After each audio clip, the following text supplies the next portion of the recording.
Thanks, everyone. Can everyone hear me okay? All right. Just for everyone's knowledge, there's going to be a set of 7 slides that will appear probably about 10 minutes into the presentation. They are very sensitive. They are out at a journal right now. It's been 3 months since we submitted the data. They've had the external reviews for 3 weeks, and they still haven't made a decision because this is so hot, so incendiary that they're not sure what to do with it. The point is, please, during the 7 slides, and I will announce which slides they are, please do not take any photos. And the cameras crews know not to shoot during those, and they'll be edited out. Please, if they show up on the internet, we're all screwed, okay? You too, all of you, because you're all in this together. We're all in it together, all right? Anyway, let's see, how do I run this thing? This is not running, okay? All right, first of all, I have no disclosures. Again, no food industry is putting me up to this. Last year at this meeting, I talked about the science and the evolutionary biology of sugar and how it ultimately affects us in several different ways, particularly in terms of the concentration that we are currently consuming in terms of dose. And from various standpoints, from the liver insulin resistance standpoint, from the hedonic standpoint. Ultimately, the science should drive policy, but the politics get in the way. But what we're going to do today is we're going to basically extrapolate that logic from the science to what policy considerations we might put into practice today. Some of you, I'm sure, read the article in Nature that's here on the right. Some of you, I know, have blogged about it, some of you quite negatively, and I'm here today to try to defend that position in terms of what societal intervention can or should do in terms of our current sugar pandemic and why it's so important. Now, in 2003, Thomas Baber and colleagues who worked with the World Health Organization established these 4 criteria for societal intervention of any given substance. Unavoidability, that you can't get rid of it. Number 2, toxicity. Number 3, abuse. And number 4, most importantly, negative impact on society. Certainly, alcohol and tobacco satisfy those 4 criteria. And so we treat those 2 substances very differently than we do virtually any other substance. We have learned to, quote, peacefully coexist with them, but through legislation, through changes in society that ultimately reduce total consumption, and they have had very beneficial health effects. No one can argue with the success of tobacco and alcohol legislation and regulation. So let's talk about how sugar might work within those 4 confines, purely on a scientific and logical basis right now. First, unavoidability. So, of course, we're all eating more. Everybody will tell you that the reason for obesity is we eat too much and we exercise too little. Right? Wrong. Well, we're eating more of everything, right? Wrong. We're not eating more of everything. We're eating more, certainly here, but we're not eating more fat. We've been told to reduce our consumption of fat from 40 to 30%. Here are the secular trends in specific food intake, and here are the fats. Milk way down, meat and cheese about the same, desserts, milk desserts about the same. Bottom line, we're not eating more fat, and if you can see here from the calories from fat going from 40 to 30% over the past 30 years because of the ADA, the AMA, the USDA recommendations of the early 1980s based on the McGovern Commission, our obesity and metabolic syndrome prevalence has gone through the roof. No, it's carbohydrate that we're eating more of, and obviously I'm speaking, that's like bringing coals to Newcastle here. Everybody's part of the choir. So here are the secular trends in carbohydrate intake all through the roof. We are not eating more, we are eating more carbohydrate. And what carbohydrate? Well, in particular, beverages, right? 41% increase in soft drinks, 35% increase in fruit drinks, fruit aids, etc. And that stuff here in America is this stuff, high fructose corn syrup, where we are currently consuming 63 pounds per person per year on average. But notice the current users are only the US, Canada, Japan, and very limited exposure in parts of Europe. Yet, the entire world has exactly the same diseases we do, and they're catching up. There is no high fructose corn syrup in Australia. They are the third most obese society on the face of the earth, and they have all the same diseases we do. So what is this stuff? Well, as you know, high fructose corn syrup is up on top. One molecule of glucose, one molecule of fructose, give or take, 55%, 45%. And down on the bottom is sucrose, one molecule of glucose, one molecule of fructose, joined by an O-glycosidic linkage, which is cleaved by the enzyme sucrase in about a nanosecond. Bottom line, biologically, chemically, these are equivalent, and all of the studies that pit high fructose corn syrup against sucrose show no different effects. All the same, all bad. That's the problem. Doesn't matter which one it is, and the whole world has shown this. Here's our secular trend in fructose consumption. Our ancestors getting fruits and vegetables out of the ground with the occasional honey got to about 15 grams of fructose a day. Prior to World War II, with the nascent candy and soft drink industries in America, we got up to about 20 grams a day.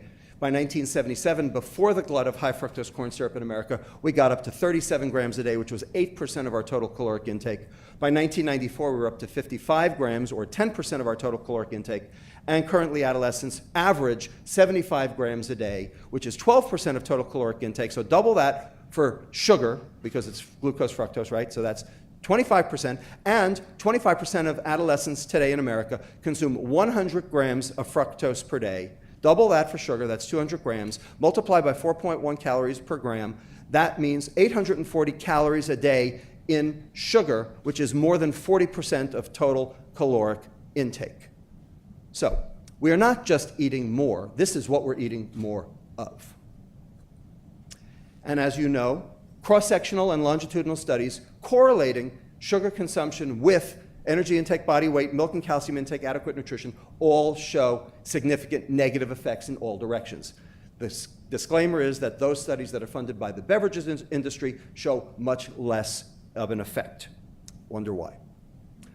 If you look at mechanistic studies where you actually take the stuff away, so this is the fizzy drink study from James et al., you'll notice that the intervention schools maintain their prevalence of obesity over a course of a year of soft drink restriction, whereas the control schools continue to show increased prevalence. Now, this is where things get a little contentious. Everyone in this room has a pet diet. Some of you are making money off your pet diet. I'm not making money off anything, all right? But the bottom line is they all share two things in common. Anybody know what the two things are? Low sugar, high fiber. And you know what we call low sugar, high fiber diets? Real food. Ultimately, that's what we're really talking about here is food processing. Not specifically sugar, not specifically high carb. We're talking about real food, because if you ate real food, you would get a low sugar, high fiber diet. The fiber would mitigate the carbohydrate, as we know occurs in terms of the glucose rise, therefore the insulin rise, keeping insulin down. Real food's the story. But in the 1980s, we went on the low-fat craze due to the AMA, AHA, and USDA recommendations. The point is that the content of low-fat, home-cooked food can be controlled. You can decide what goes into the food that you make at home. But low-fat processed food is a whole other story because it tastes like cardboard. And palatability equals sales. And the food industry knew that. So when they were remanded to reduce the amount of fat in the diet, they had to do something. What'd they do? Up the carbohydrates, specifically the sugar, either with HFCS or sucrose. An example, of course, is Snackwells. 2 grams of fat down, 13 grams of carbohydrate up, 4 of which was sugar. So I would pose to you, which was worse, the sugar or the fat? I think you know the answer.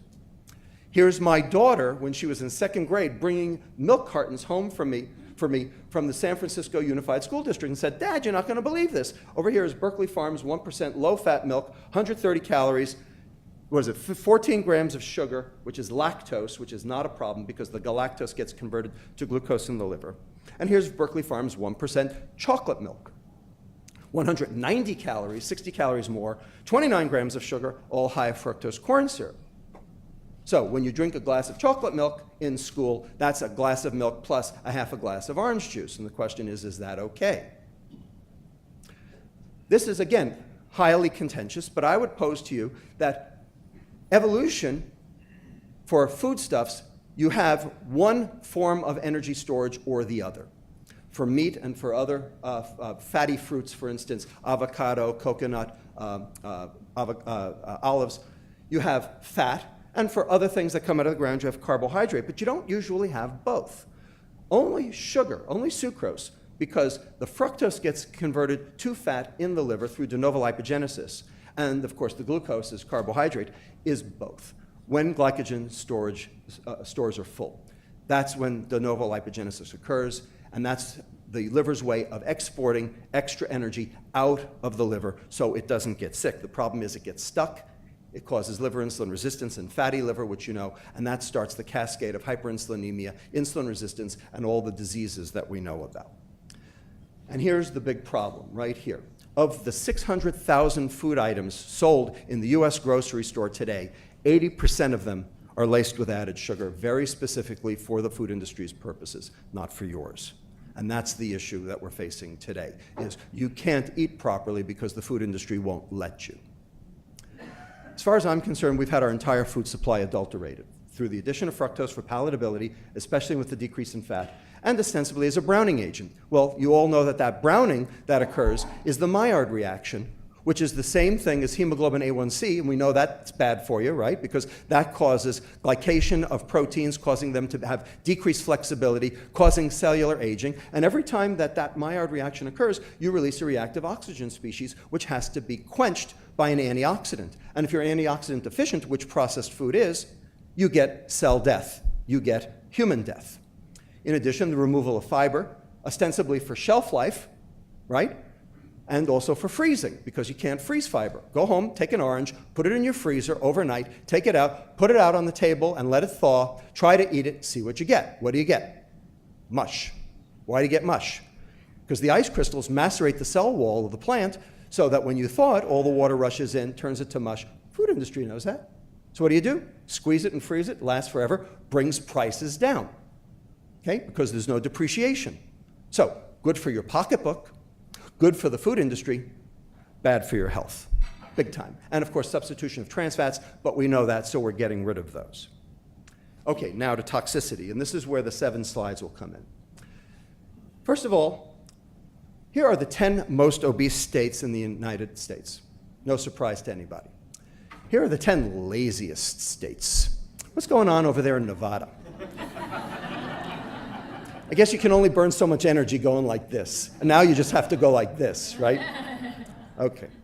Well, here are the 10 most unhappy states. No surprise. Well, here's the adult diabetes rate. Here's the adult heart disease rate. Again, no surprise. And finally, here's soda per capita consumption. What do you see? All right. Now, everyone will say, wait a second, that's correlation, not causation. Indeed it is. Why? Because those are poor states, and you know, they don't have any money to buy decent food, et cetera, and they're pretty unhappy. So what do you think they do? They drown their sorrows in a Coca-Cola. Because after all, if you watch the advertisement, Coca-Cola will tell you, if you open a bottle of Coke, you open happiness. Indeed, right.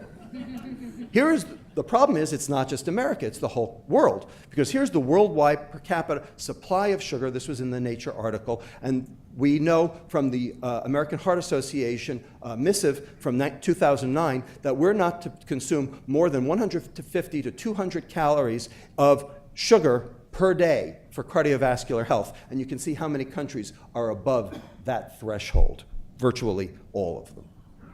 And world sugar consumption has tripled over the past 50 years. Notice Brazil, highest per capita consumption. Why? Because they're an exporter, now they're a consumer because they can afford it. And they now have the highest increase in prevalence of type 2 diabetes in the world. Not the highest prevalence, that is reserved for Saudi Arabia and Malaysia. Saudi Arabia and Malaysia, how do they do this?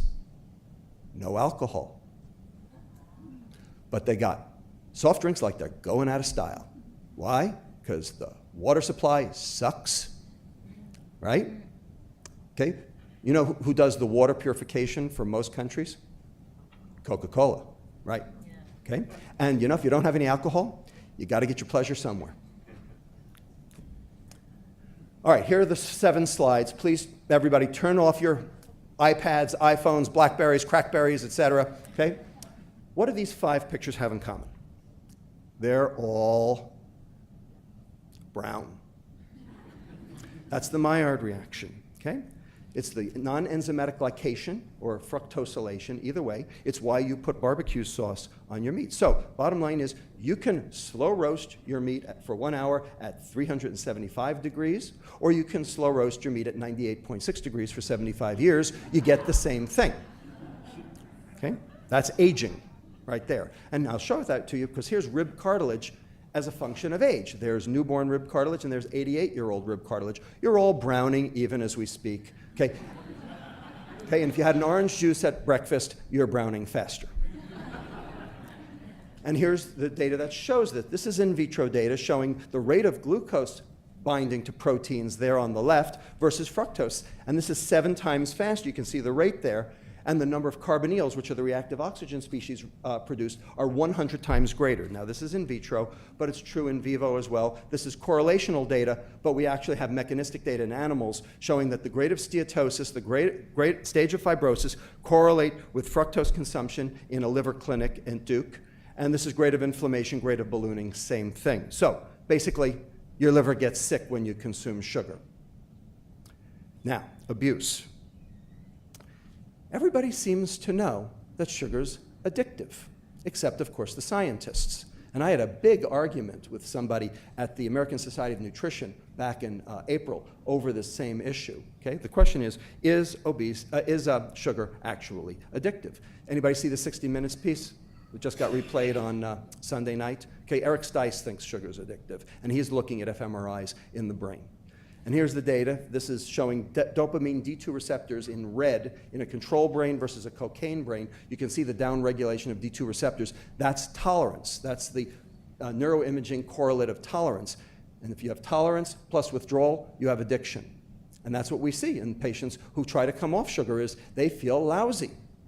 Here's a control brain. Here's an obese brain showing the same effect. Downregulation of D2 receptors, because obese people, because they don't get the same level of reward for each molecule of energy that they consume, they have to eat more to get there. And so that's called tolerance. So is there really such a thing as sugar addiction? Well, we have to look for similarities to other drugs of dependence. So like nicotine, morphine, amphetamine, cocaine. And the one I would suggest is the closest, both metabolically and in terms of commodities, is ethanol, alcohol. And that's what we've done is we've compared fructose to alcohol in our research, in our papers. The criteria for addiction in animals are the following: binging, withdrawal, craving, and cross-sensitization with other drugs of abuse. So, in other words, you expose an animal for 3 weeks to one drug of abuse, say amphetamine, and then you hit them with another drug of abuse, say cocaine, that they've never been seen before, and they'll get enhanced locomotion and increased consumption from the second drug, even though they'd never seen it before, because the dopamine D2 receptors are the same no matter which substrate you used. And that includes, by the way, power, money, gambling, etc. Okay? How about humans? Here are the DSM-5 criteria for addiction. So tolerance and withdrawal, that's physiologic. And then this list over here of various things, and if you read through that, it sounds like every obese patient that we take care of. The point is that we have toxic substances that are not abused. For instance, iron, vitamin D, they'll kill you, right? Iron toxicity, vitamin D intoxication. Pseudoephedrine, once it's turned into crystal meth, right? And we have abused substances that are not toxic, like caffeine. And if you take my Starbucks away from me, I will kill you. And nicotine, right? Nicotine's not toxic, right? You can buy it at Walgreens, right? In Nicorette gum. It's the tars in the cigarettes that are toxic. But when you are both toxic and abused, now you have a problem. So that's morphine, heroin, amphetamine, cocaine, ethanol, and I'm just showing you sugar. And the problem is that when you're toxic and abused, educational efforts alone don't reduce consumption. Did Nancy Reagan's just say no work? Good. Finally, externalities, the negative impact on society. So societal intervention requires an externalities. So if you smoke or drink or take drugs, it's bad for me. Secondhand smoke, car accidents, declining house prices, work productivity, I gotta do your job. How does your obesity affect me? 274 million extra for jet fuel. Discomfort on the subway. Sinking of boats due to the weight. 2003, Lake George, The boat was coded for 17 people at 165 pounds. They had 24 people at 190 pounds average, and the boat went over. Okay, no, that's not it.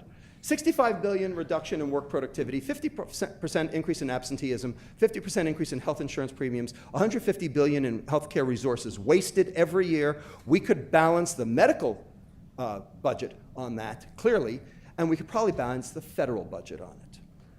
Obesity is a threat to national security because 27% of all conscripts are obese and get 4F'd.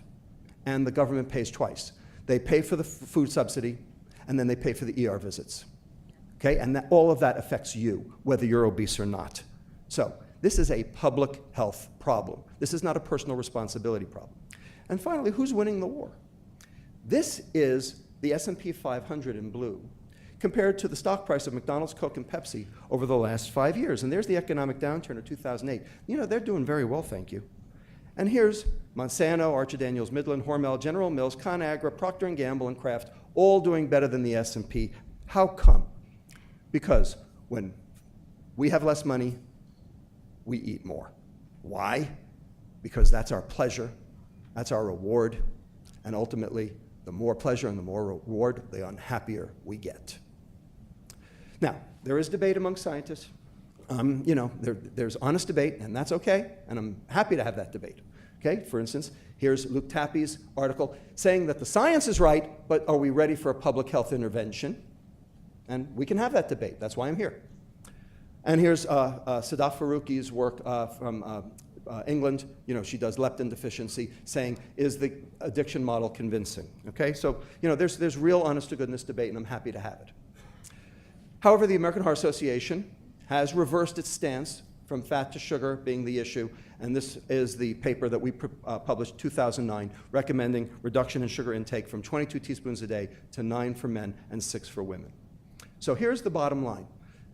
Personal responsibility versus public health. The libertarians versus the communitarians. Here are a whole bunch of diseases that were personal responsibility until they became too big, too problematic for society, and ultimately public health had to get involved. Well, sugar and obesity and metabolic syndrome fits that as well. You could add, by the way, teen pregnancy and gun control to this list as well. So the question to pose is, can our toxic environment, which we have created, be changed without government or societal intervention, especially when there are addictive substances involved? There are 3 methods of societal intervention. I am not endorsing any one of the 3, or any of the 3 for that matter. The only thing I'm endorsing is reduction in consumption, however we can get there. So everybody who says, oh, he's for taxing sugar. No, I'm not. I've never said I was for it. I said, let's put it on the table and discuss it. Okay? That's just a rational academic argument based on the data. Right? So there's taxation, restriction of access, interdiction. No one's proposing interdiction. I am not banning sugar. I'm not suggesting we ban sugar. Okay? Only Michael Bloomberg can do that. I'm suggesting that we have to negotiate a peaceful coexistence with sugar, the same as tobacco and ethanol. Not interdiction, but maybe taxation and restriction of access. We'll see. The point is, you can do public health 2 ways. You can do targeted prevention. The strengths are individual, it's limited to those affected, that sounds good. Easier to incorporate into medical care, except for one thing, hasn't worked. Benefit to risk ratio is high, but the weaknesses are big. Medicalization of prevention, that's hard to do. Behavior modification is impossible to do. Cost and feasibility are ridiculously expensive and limited success. How about public health prevention? Here are the strengths. It's radical, it works, it's powerful. Environmental modification, we actually live in a cleaner, safer environment if we take care of these things. Okay? Less antibiotics in the meat if we actually ate real food. Okay? As an example. The limitations are acceptability, especially to the libertarians, feasibility, and finally, also costs. Here's the issue. It's not just the obese. Okay? It's not just the obese who get metabolic syndrome. In fact, thin people get metabolic syndrome, they're just not obese. They have all the same risk factors and they have the same diseases. Assuming an adult population of 240 million, 30% of which are obese, here's how the math works. 80% of obese people have metabolic dysfunction. That means 20% don't. So you can be fat and fit, and you can be perfectly fine and live a perfectly normal, healthy life, and you're just fat.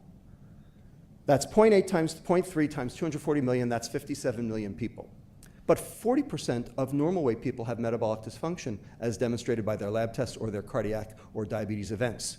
So that's 40% times 0.7 times 240 million, that's 67 million people. So ultimately, we're talking about 124 million adults. That's more than half of the US population.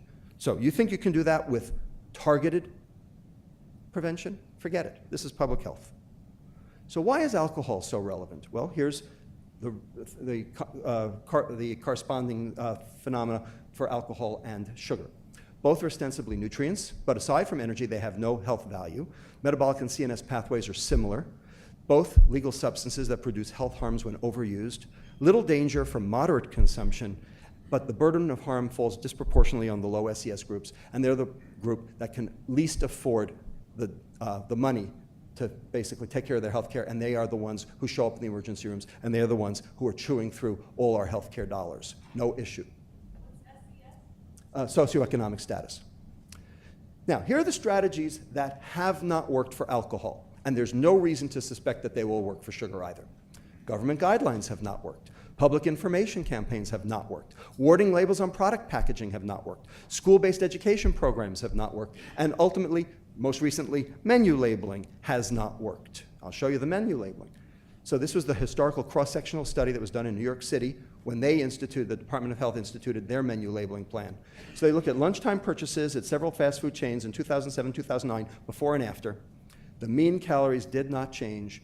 3 major chains showed very small decreases. 15% of the respondents reported using the calorie information. Those who used it consumed 106 calories less. The problem is it was only 15%. And that's about right, because about 15% of the US population actually has a brain. How about for children? 349 children and adolescents about age 1 to 17, 69% accompanied by their parent. No statistically different change in calories before or after labeling. 35% ate fast food 6 or more times per week. 57% said they noticed the calorie labels. Only 9% used them to order. 72% said taste was the most important factor in their meal selection. Indeed. How about strategies that might work? How about controls on advertising and marketing? We've been talking about this advertising to children forever, okay? The Olympics is a perfect example of the disaster, okay? Counter-advertising campaigns, like, for instance, the New York City Department of Health. Anybody ever see the YouTube video, Man Drinking Fat? It's fantastic, it's wonderful, it's great, and you know what? It doesn't work, okay? It's wonderful and it doesn't work. How about industry self-regulation? So in Istanbul in 2007, 52 European health ministers got together and said, yes, they would vote to cease marketing of junk foods to children. In 2007, I approached the Federal Communications Commissioner, Deborah Taylor Tate, under the Bush administration, and asked her this question: would the United States consider this? And she said, I expect the food industry to police itself, and that is still true today. The Corn Refiners Association rebranded high fructose corn syrup as corn sugar without FDA approval, and they're still selling it as such. So, industry self-regulation, they won't even go with the regulations they got. Santa Clara and San Francisco, the toy ban on Happy Meals, and I am proud to say that I was part of that movement, and I continue to be proud of it. Because children don't need any more coercion than they've already got to eat a fast food meal. However, since that toy ban, 3 states have instituted bans on toy bans. And finally, the campaign to retire Ronald, which continues ongoing. How about strategies that are likely to work? Okay, pricing strategies always work, sadly. Controls at the point of sales, bundling strategies, and ultimately government agency action. So here we get into the taxing. Bottom line is this isn't very new. Canada and Europe already do this with their general sales tax and value-added tax. Price elasticity on a can of soda is so huge, it is so enormous, that a 10% increase in price only reduces consumption by 2%. That means you got to raise the bar really high. Roland Sturm, down here at the bottom, showed that you have to double the price of a can of soda to reduce consumption significantly. That's a problem. Okay? The other problem is no one trusts government. God knows, I don't trust them. Okay? So, are they going to generate money for programs to help the obese or to underwrite farmers markets in local, poor areas, or are they just going to do a money grab and use the money for their own purposes like so many times? And that's the reason the libertarians are so inflamed by this, is because they consider this a money grab. And indeed, the way government currently operates, they're right. But the bottom line is we still need a public health strategy that works.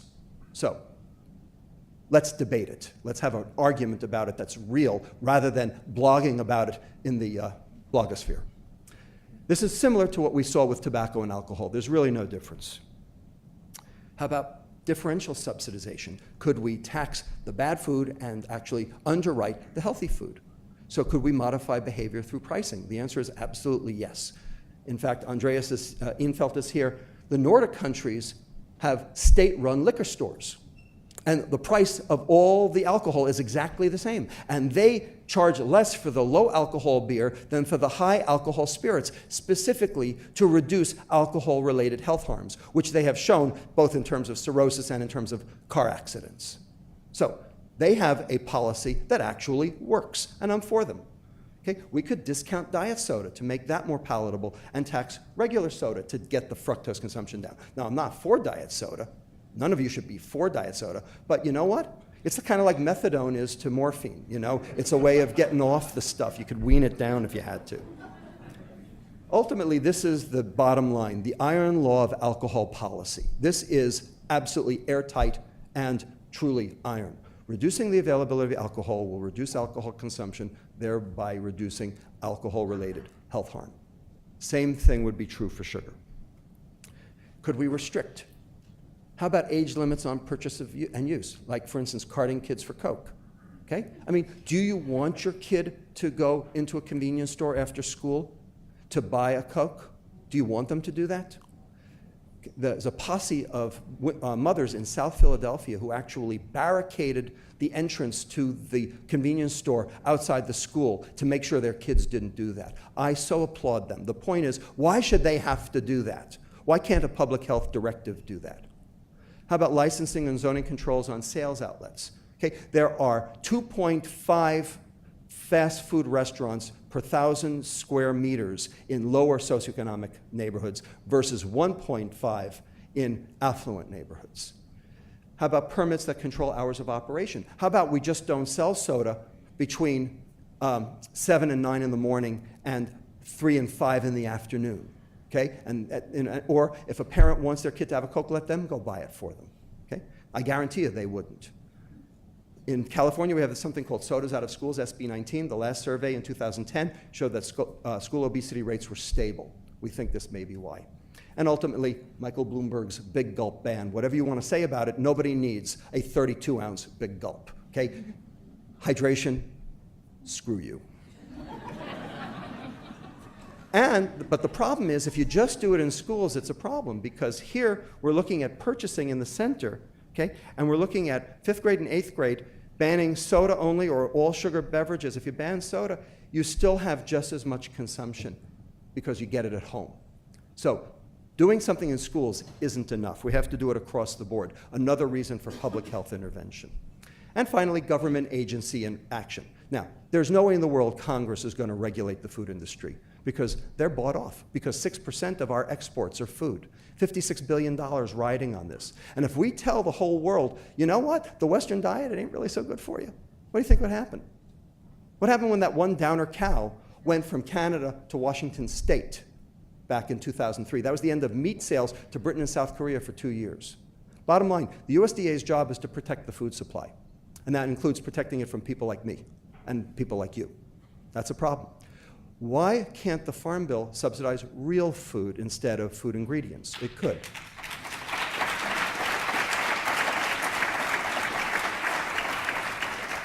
The Farm Bill was set up because of the Dust Bowl.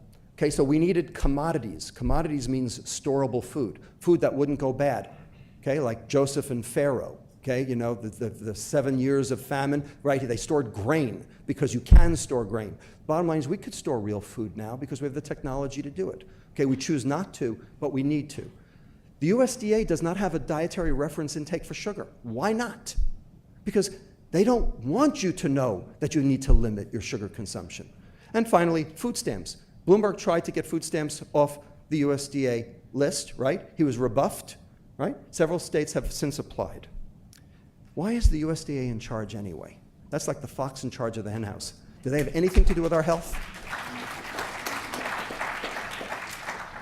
But the FDA and the European Food Safety Administration could influence the court of public opinion if they wanted to. They could make sugar less appealing. You know, cigarettes went from fashion to filthy habit in just a few years because of David Kessler and the campaign to regulate tobacco.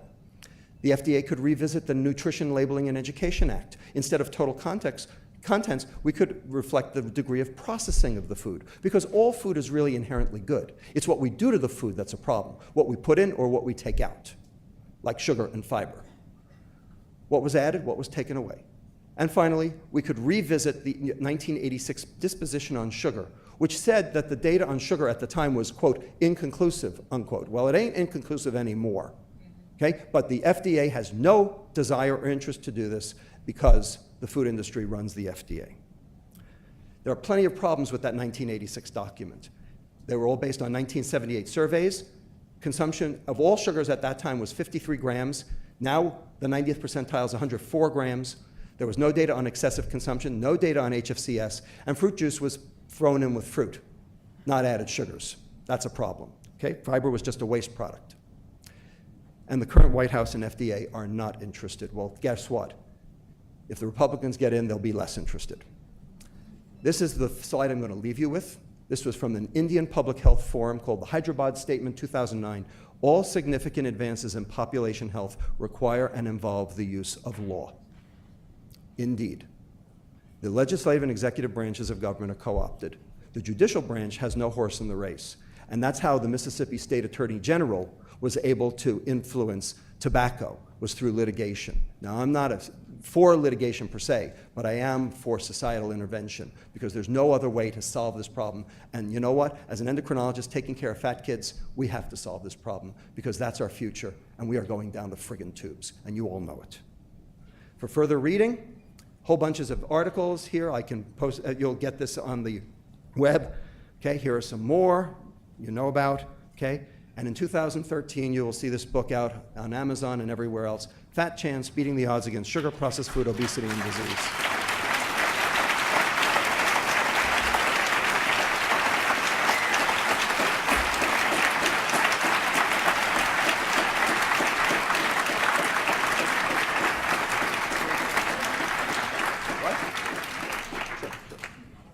We have time for some questions, but if anyone's hungry, lunch is officially being served on the same field as yesterday.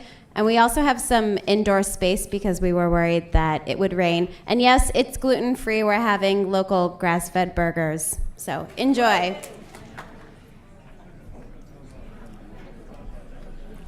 Kate Shanahan from Napa. You have to speak up. I'm Kate Shanahan from Napa.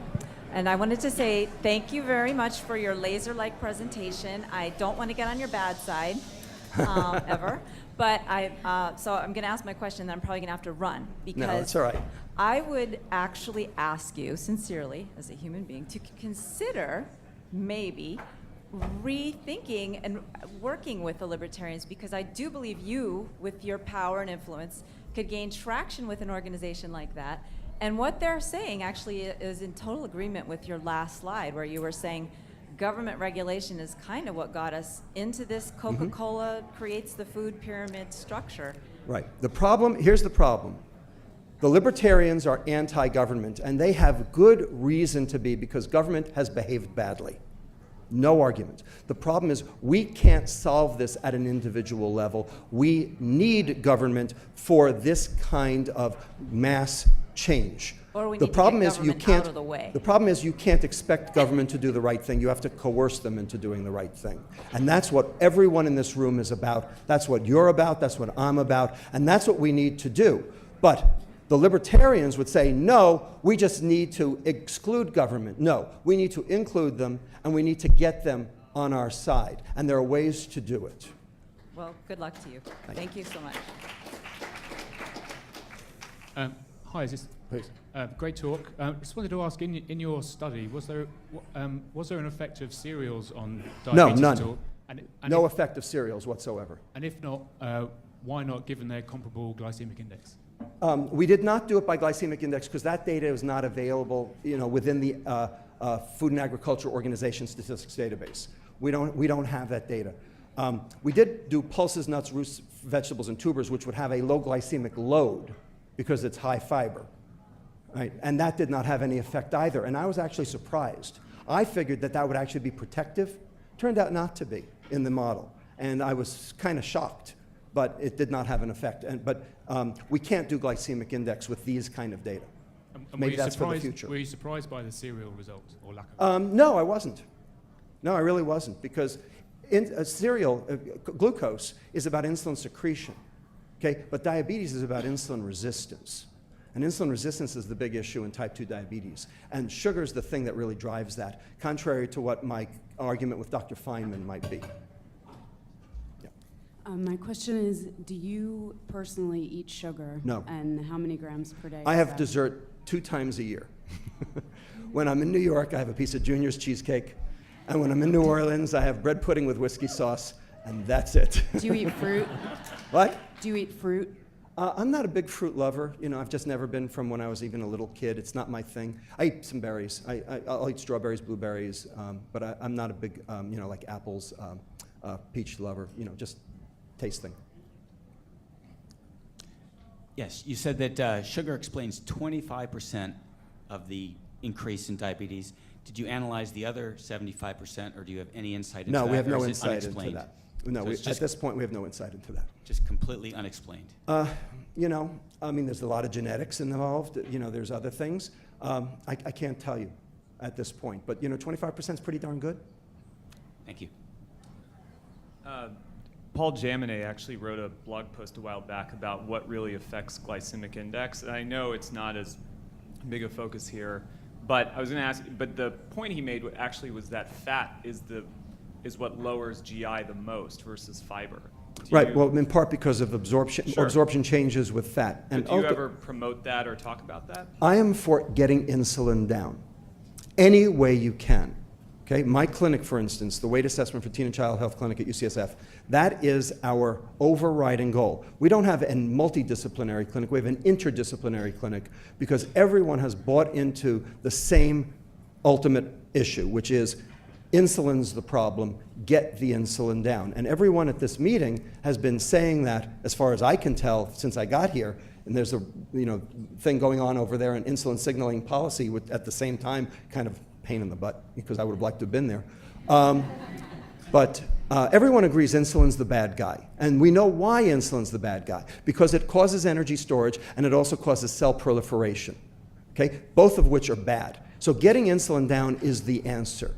And you can do it 2 ways. You can reduce insulin secretion by restricting glucose, which is basically what the low-carb diet is, or you can reduce insulin resistance by reducing sugar. They're both important. They're both good. Well, you know what a low processed carbohydrate, low sugar diet's called? Real food. Can I ask one more thing? There was also a recent study, and I know this is kind of counterintuitive, but they were showing that if you consumed some amount, not a large amount, but some amount of fructose 30 minutes before a meal, it actually lowered the area under the insulin curve. Haven't seen that. I'll show it to you. If it's fructose alone, it's a problem because dietary fructose is poorly absorbed. Okay, that's one of the reasons why it hasn't appeared as a sweetener on the market, is because it's so poorly absorbed that the bacteria get it, chew it up, and cause extensive gas, bloating, diarrhea, etc. That's one of the reasons why the food industry hasn't moved to it as a sweetener. For just that reason. So if it was a preload of fructose alone, then it's got significant artifactual problems in terms of its interpretation. Yeah, Matt. Hi, Robert. This is more of a request for your opinion than a question. And please correct me if I'm interpreting this stuff wrong, but there's new information that's come out to show the difference in metabolism in rodents and humans of fructose. And I will preface this in saying that I'm considering the context to be a hypercaloric diet because let's face it, let's stick to hypercaloric diet. That's the diet of North That's Americans, okay. That's right. So in rodents, it seems like the majority of it, maybe 60%, goes to de novo lipogenesis, whereas in humans, it's the reverse glycolysis and it goes into sugar and whatnot. But let me finish before you comment. I look at it and I'm like, okay, so in the rodents, the lipids increase, but then in the humans, once the sugar goes into the bloodstream, the body burns that preferentially for fuel, and then the lipids increase. So the end result is the same. What's the big deal? And aren't you confusing everybody by saying this because you're making sugar look not as bad as it should Okay, be? no. That's I disagree with the premise. Here's why. I agree that the de novo lipogenesis in humans is less than what we see in animals in the hypercaloric situation, but it is still very significant. Now, if you look at de novo lipogenesis as a function of state, that's where we get into the issue. Okay. So if you look at the original Parks and Hellerstein paper from JCI 1998, the de novo lipogenesis for an oral fructose load was 3%. And everybody said, 3%, who cares? Okay? But the problem is, number one, those were in normal people who were not calorically overloaded, and they were fasting. So they were already glycogen depleted because you already deplete your glycogen by 50% from just the overnight fast. And it was pure fructose. And it was pure fructose, so a lot of it didn't get absorbed. So, artifactual issues. Now, if you do that same study, number one, with obese people, number two, insulin-resistant people, number three, fed people, and number four, glucose and fructose at the same time, which is what Hudgens and Hellerstein did in JCNM 2011, March 2011, then the de novo lipogenesis increased to 25%, six-fold over what it was in the fasting state. So all of the food industry people say, de novo lipogenesis is nothing, it's irrelevant, it's a non-issue. These are controlled fructose feeding studies. Number one, we're not controlled. No, that's number one. Number two, we're not underfed. Number three, we're not glycogen depleted. And number four, no one eats fructose alone. Yeah. So take those and rethink the de novo lipogenesis argument, and then now it makes a whole lot more sense. So that's the first issue. You had a second issue too. I was just wondering, in the end, to me, it seemed like it was just going to lead to the same result. So it happens all the time in our community. I present a seminar on nutrition. I'm like, yeah, I might get the mechanism wrong, but at the end of the day, the solution's still the same, or the end result's still the same. So you don't make as much of a big deal out of that. It's like in both cases, even if the de novo lipogenesis in a human being is lower than that of a rodent, you are still getting increased triglycerides. It's just a different mechanism. So why are For sure. I agree with you. I don't understand that. I really don't. Plus, did you see that paper that was in PNAS from, was it Orlando, that showed that there are fructose receptors on beta cells? Yeah. The point is that normally the hepatic extraction of fructose, if you don't drink a 20-ounce Coke, is relatively complete. You don't get a serum fructose level from a 20-gram fructose load. But if you take a 35-gram fructose load, you get a 6 micromolar fructose level. That's enough to then stimulate the beta cell to over-release insulin, which drives all of this too. The bottom line is we have a limited capacity for fructose absorption, metabolism, and action. And we are over the top by my count threefold. That's what I'm saying. Excellent. Thank you. I have a policy question. It strikes me that the position of sugar now is somewhat comparable to the position of tobacco in the mid-1900s. Heavily subsidized in terms of the growth of tobacco. Very, very rich industry, a lot of money into politics, very sort of socially accepted, popular thing to do. Yep. And in a matter of 50 years, that turned on its head. Right. Was there a defined strategy that turned that on its head, and could that strategy be employed in this debate so that maybe not tomorrow, but over a relative time period, that effect in society, where in American society tobacco is largely a shunned activity? Right. Can be brought to bear in this debate also? No argument. I mean, that's basically what I'm trying to say, is that that's what we need to do. We need to follow the paradigm of both tobacco and alcohol and how we did that. The bottom line was this was a bottom-up movement, not a top-down movement in both cases. Okay? For instance, Mothers Against Drunk Driving made alcohol consumption a problem. Okay? Before that, it really wasn't, was it? Okay? Seatbelts are the perfect example. Okay? Seatbelts started in Australia in 1968. Now, did the Australians know that seatbelts would save lives? No, but they thought it was a good public health thing to do, and it had no risk. The big three, now the big two, fought tooth and nail to keep seatbelts out of cars until there was a federal mandate in 1979 to have seatbelts in every American-made car. Did it save lives? No, it did not. Through the entire 1980s, people continued to get killed in cars. Why? Because there was no mandate to wear them. Mothers Against Drunk Driving made that unacceptable at each state house in the country. And to this day, right now, there is a federal mandate for the inclusion of seatbelts in cars, and there are 50 state mandates to wear them, okay, because of the bottom-up. We can do a bottom-up here, and that's what we did ultimately with tobacco as well. Was it a bottom-up groundswell for Yes, tobacco as well? absolutely, absolutely, Thank yes. Thank you. Importantly, negative impact on society. Certainly, alcohol and tobacco satisfy those 4 criteria, and so we treat those 2 substances very differently than we do virtually any other substance. We have learned to, quote, peacefully coexist with them, but through legislation, through changes in society that ultimately reduce total consumption, and they have had very beneficial health effects. No one can argue with the success of tobacco and alcohol legislation and regulation. So let's talk about how sugar might work within those 4 confines, purely on a scientific and logical basis right now. First, unavoidability. So, of course, we're all eating more. Everybody will tell you that the reason for obesity is we eat too much and we exercise too little. Right? Wrong. Well, you know, we're eating more of everything, right? Wrong. We're not eating more of everything. We're eating more, certainly here, but we're not eating more fat. We've been told to reduce our consumption of fat from 40 to 30%. Here are the secular trends in specific food intake, and here are the fats. Milk way down, meat and cheese about as we do. So what is this stuff? Well, as you know, high fructose corn syrup is up on top. 1 molecule of glucose, 1 molecule of fructose, you know, give or take, you know, 55%, 45%. And down on the bottom is sucrose, 1 molecule of glucose, 1 molecule of fructose, joined by an O-glycosidic linkage, which is cleaved by the enzyme sucrase in about a nanosecond. Bottom line, biologically, chemically, these are equivalent, and all of the studies that pit high fructose corn syrup against sucrose show no different effects. All the same, all bad. That's the problem. Doesn't matter which one it is, and the whole world has shown this. Here's our secular trend in fructose consumption. Our ancestors getting fruits and vegetables out of the ground with the occasional honey got to about 15 grams of fructose a day.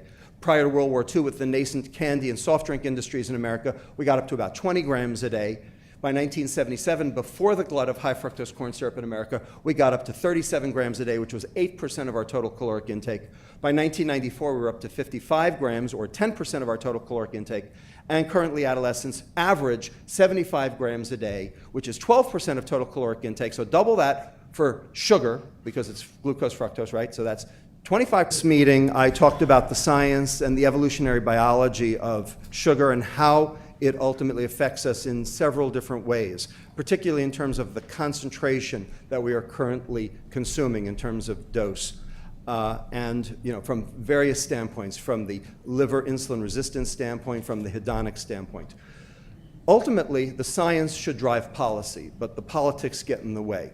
But what we're going to do today is we're going to basically extrapolate that logic from the science to what policy considerations we might put into practice today. Some of you, I'm sure, read the article in Nature that's here on the right. Some of you, I know, have blogged about it, some of you quite negatively, and I'm here today to try to defend that position in terms of what societal intervention can or should do in terms of our current sugar pandemic and why it's so important. Now, in 2003, Thomas Baber and colleagues who worked with the World Health Organization established these 4 criteria for societal intervention of any given substance. Unavoidability, that you can't get rid of it. Number 2, toxicity. Number 3, abuse. And number 4, most important,